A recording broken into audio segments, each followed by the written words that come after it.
Այս պատմության մեջ խաղաղությունն ընդամենը պատրանք է, իսկ յուրաքանչյուր կարճատև լռություն միայն նոր,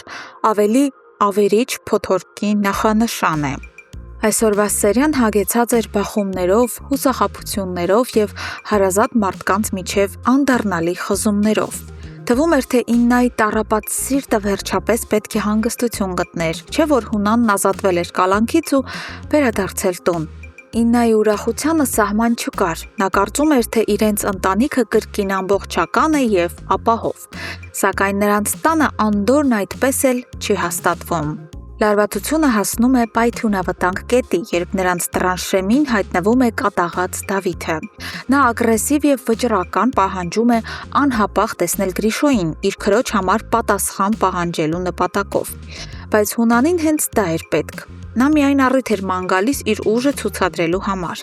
Առանց երկար մտածելու Հունանն ամբողջ ուժով դաժանաբար հարվածում է Դավիթին, և երիտասարդն անօգնական ընկնում է գետնին։ Այս արյունալի և սարսափելի տեսարանին վերևից պատշգամբից հետևում է Լեան։ Հասկանալով, որ իրավիճակն ամբողջովին դուրս է եկել վերահսկողությունից և որ նոր անկասելի պատերազմ է հասունանում երկու ընտանիքների միջև, Լեան դիմում է ծայրահեղ քայլի։ Նա պատշգամբից բղավում է Դավիթին և ասում այն գաղտնի հասցեն, որտեղ տվյալ պահին գտնվում է մանանը։ Դավիթը ցավն ու նվաստացումը կուլ տալով շտապում է նշված հասցեով։ Նա վերջապես գտնում է քրոջը և մտնում ներս, հույս ունենալով, որ նա խելքի կգա։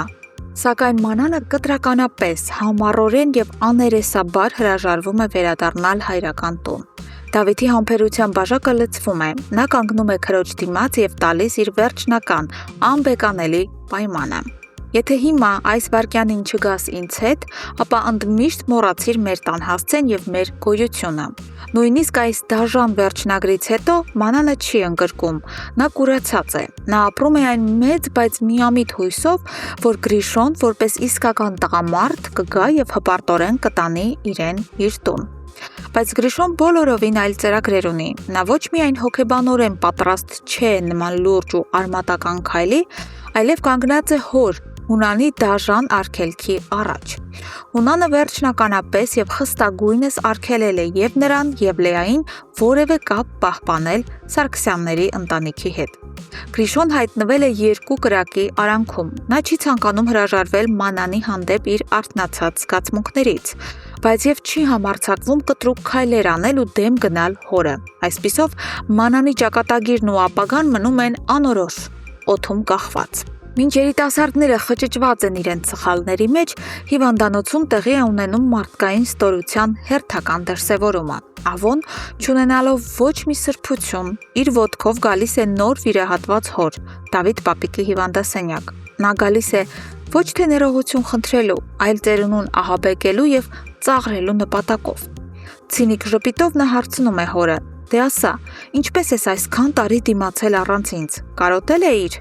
Դավիթ պապիկը, չնայած իր ֆիզիկական թուլությանը, գտնում է իր մեջ ուժ և տալիս է որդուն ամենաարժանի ու խոցող պատասխանը։ Սակայն անհոգ և ինքնավստահ Ավոն դեռ գաղափար անգամ չունի, թե ինչ ահռելի փոթորիկ է մոտենում իրեն։ Նա չի պատկերացնում, որ շատ շուտով բոլորի համար պարզ է դառնալու ամենամեծ ճշմարտությունը՝ իր եղբոր որդու՝ Վլադիմիրի ողջ լինելը։ Եվ երբ այդ օրը գա, Դավիթ պապիկը վերջնականապես և անդառնալիորեն երես է թեքելու այս ստոր մարդուց։